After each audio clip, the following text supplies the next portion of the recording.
சொத்து குவிப்பு வழக்கில் குற்றவாளி என்று அறிவிக்கப்பட்ட பொன்முடி மற்றும் அவரது மனைவி விசாலாட்சி ஆகியோருக்கு தலா 3 ஆண்டுகள் சிறை தண்டனையும் 50 லட்சம் ரூபாய் அபராதமும் விதித்து சென்னை உயர்நீதிமன்றம் தீர்ப்பளித்திருக்கிறது.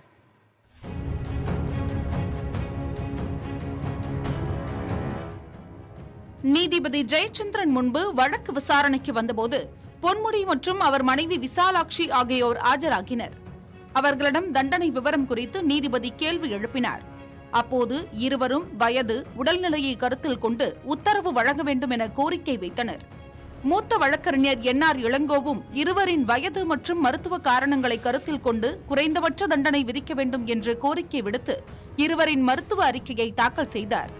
மருத்துவ அறிக்கைகளை ஆய்வு செய்த நீதிபதி இருவருக்கும் தலா 3 ஆண்டுகள் சிறை தண்டனையும் தலா 50 லட்சம் ரூபாய் அபராதமும் விதித்து தீர்ப்பளித்தார். அபராதத்தை செலுத்த தவறினால் 6 மாதங்கள் சிறை தண்டனை அனுபவிக்க வேண்டும் என்றும் நீதிபதி உத்தரவிட்டார். ஜனவரி 22க்கு முன்னதாகவோ அன்றோ சரணடையாவிட்டால் தண்டனையை அனுபவிக்க செய்வதற்கான நடைமுறைகளை விழுப்புரம் நீதிமன்றம் மேற்கொள்ள வேண்டும் என்று உத்தரவிட்டார். ஏற்கனவே இந்த வழக்கில் சொத்துக்கள் முடக்கம் தொடர்பாக 2011ஆம் ஆண்டு சட்டத்துறை செயலாளராக இருந்த தாங்கள்தான் கையாண்டதாக NR இளங்கோ நீதிபதியிடம் சுட்டிக்காட்டினார். விசாரணைக்கு எடுத்துக்கொள்ளும் முன்பு நடந்த நிகழ்வு அது என்று நீதிபதி அதற்கு பதிலளித்தார். பொன்முடியின் மனைவி விசாலாட்சி வயது மற்றும் மருத்துவ காரணங்களை சுட்டிக்காட்டி குறைந்த தண்டனை விதிக்க வேண்டும் என்று கைகூப்பி கோரிக்கை விடுத்தார். அதற்கு உச்சநீதிமன்றத்தில் நிவாரணம் கோரலாம் என்று நீதிபதி தெரிவித்தார்.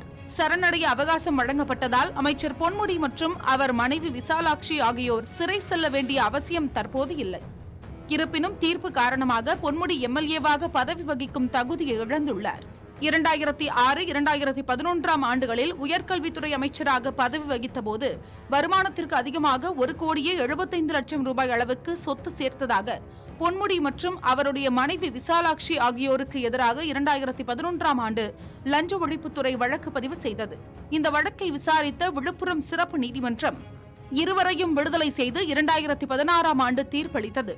தீர்ப்பை எதிர்த்து லஞ்ச ஒழிப்புத்துறை தரப்பில் 2017ஆம் ஆண்டு தாக்கல் செய்யப்பட்ட மேல்முறையீட்டு வழக்கை விசாரித்த சென்னை உயர்நீதிமன்ற நீதிபதி ஜெயச்சந்திரன் இருவரையும் விடுதலை செய்து சிறப்பு நீதிமன்றம் பிறப்பித்த தீர்ப்பை ரத்து செய்து டிசம்பர் 19ஆம் தேதி தீர்ப்பளித்தார்.